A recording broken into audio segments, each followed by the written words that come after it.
عید کی نماز عید الفطر ہو یا عید الاضحیٰ، قربانی یعنی نمازوں میں کوئی فرق نہیں ہے، نمازیں اس کی ایک ہی ہیں۔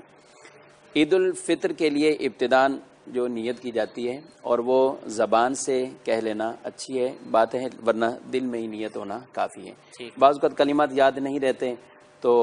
اگر ان کلمات کو زبان سے دہرا لیتے ہیں تو ٹھیک ہے، ورنہ دل میں ہی چونکہ نیت ہے عید کی نماز پڑھنے آئیں تو نماز ہو جائے گی۔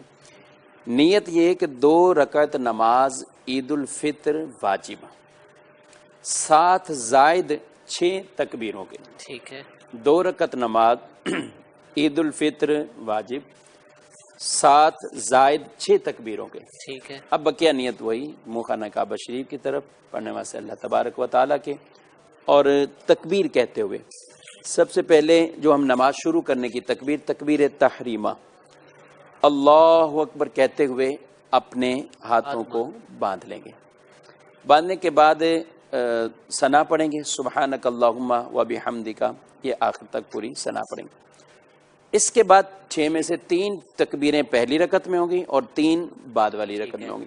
فرق یہ ہے کہ پہلی والی 3 تکبیریں قرآن شریف کی تلاوت قرات سے پہلے ہوں گی، ٹھیک ہے، ثنا پڑھنے کے جی ہاں، ثنا پڑھنے کے بعد پہلی تکبیر نماز والی وہ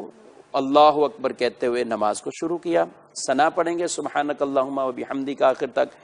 پھر اس کے بعد 3 تکبیریں شروع ہوں گی۔ اب یہ 3 تکبیروں میں تینوں میں ہی ہاتھ اٹھانے، ٹھیک ہے، اور ہاتھ اٹھا کر اپنے کانوں تک لے جانے، اللہ اکبر کہتے ہوئے، پھر اپنے ہاتھوں کو اللہ اکبر کہتے ہوئے چھوڑ دینا ہے۔ ٹھیک ہے، پہلی تکبیر ہوئی، پھر کانوں تک ہاتھ اٹھا کر جانے اور اللہ اکبر کہہ کے تکبیر کرنی اور دوبارہ اپنے ہاتھوں کو چھوڑ دینا ہے۔ ٹھیک ہے، تو یہ ہوئی 2 تکبیریں۔ اب تیسری زائد تکبیر ہے، اور چونکہ اس کے بعد قرآن کی تلاوت شروع ہوگی تو اب وہ ہاتھ اٹھا کر اللہ اکبر کہتے ہوئے اپنے ہاتھوں کو باندھ لیں گے، ٹھیک ہے، اور نماز کی رکعت شروع یعنی قرات شروع ہو جائے گی۔ ٹھیک ہے۔ قرات چونکہ امام صاحب کرتے ہیں تو امام کے پیچھے مقتدی کو کرنے کی اجازت نہیں، اب خاموشی کے ساتھ کھڑے ہو جائیں گے اور اب اپنی پوری رکعت کو ادا قرات ہوگی، رکوع میں جائیں گے، سجدہ کریں گے، جی ہاں، پھر پوری دوسری رکعت میں آ گئے، جی۔ پھر اب دوسری رکعت کے لیے جیسے ہی ہم کھڑے ہوں گے عام نمازوں کی طرح تو کھڑے ہو گئے،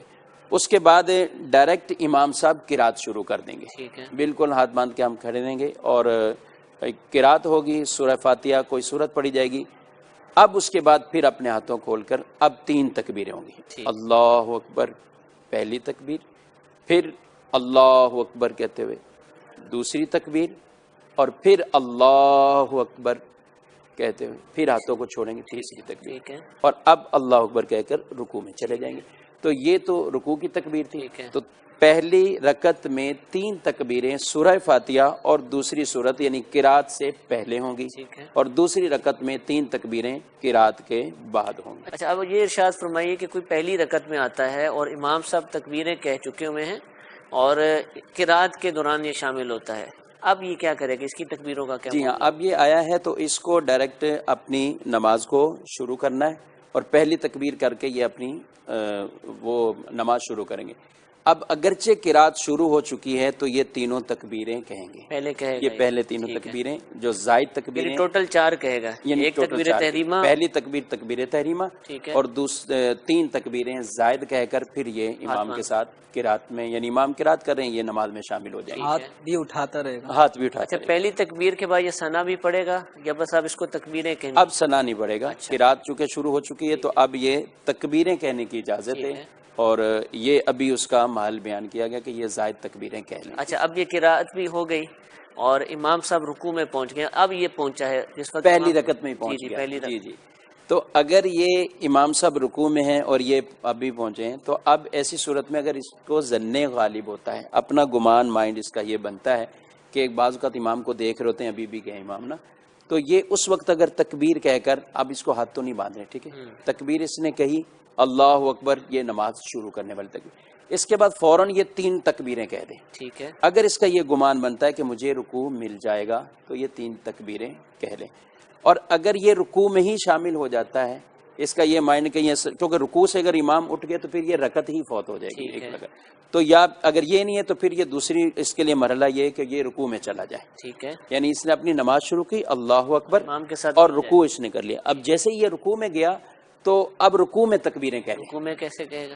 یعنی امام صاحب پہلے سے ہی رکوع میں موجود ہیں، یعنی رکوع میں اس نے اللہ اکبر کہنا ہے، یہ اللہ اکبر کیا اس نے رکوع میں چلا، اور یہ نماز شروع ہوئی اس ٹھیک کی، ہے۔ امام صاحب رکوع میں ہیں۔ ٹھیک ہے، اگر اس کا گمان بنتا ہے کہ میں 3 تکبیریں کہہ لوں گا پھر بھی نماز مل جائے گی، یہ رکعت مل جائے گی، تو تو پہلے پھر تو پہلی کھڑے کھڑے تکبیریں کہیں۔ کہیں۔ اور اگر یہ نہیں ہے تو پھر یہ رکوع میں چلا جائے گا، جیسے ہی رکوع میں جائے گا تو اب رکوع میں جا کر یہ 3 زائد تکبیریں کہہ الفاظ لے، ادا اس میں کریں۔ ہاتھ نہیں اٹھانے، ٹھیک ہے۔ اللہ اکبر اللہ اکبر اللہ اکبر۔ ٹھیک ہے، یعنی یہ رکوع رکوع کی تسبیحات ہیں سبحان ربی العظیم، اس کی جگہ وہ اللہ جی ہاں 3 تکبیریں کہہ لیں۔ ٹھیک ہے،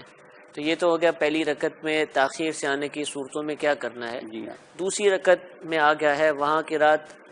ہوئی ہے، اس کے بعد تکبیرات کہی ہیں اور رکوع میں امام صاحب چلے گئے ہیں، اس کی دوسری رکعت بھی گزر گئی ہے، اب یہ کیا کرے گا تکبیرات کا؟ 6 تکبیریں اس کی اب۔ دیکھیں دونوں رکعتیں اگر فوت ہو چکی ہیں، امام صاحب رکوع سے بھی اٹھ گئے تو دوسری رکعت بھی فوت ہوگی، ٹھیک ہے، تو اب یہ امام کے ساتھ جماعت میں تو شامل ہو گیا، لیکن سلام پھیرنے کے بعد یہ جو عید کا پورا طریقہ ہے اسی طرح اس کو پورا پڑھنا ہے، یعنی پہلی تکبیریں بھی اس کو 3 کہنی ہیں اور اس کے بعد قرات کرنی ہے، سورہ فاتحہ کے بعد کوئی سورت ملانی ہے، اور دوسری رکعت یعنی بھی اس میں چونکہ اپنی رکعتیں کھڑی ہو کر بعد میں جی ہاں، چونکہ ادا کرنی تو ہے، وہ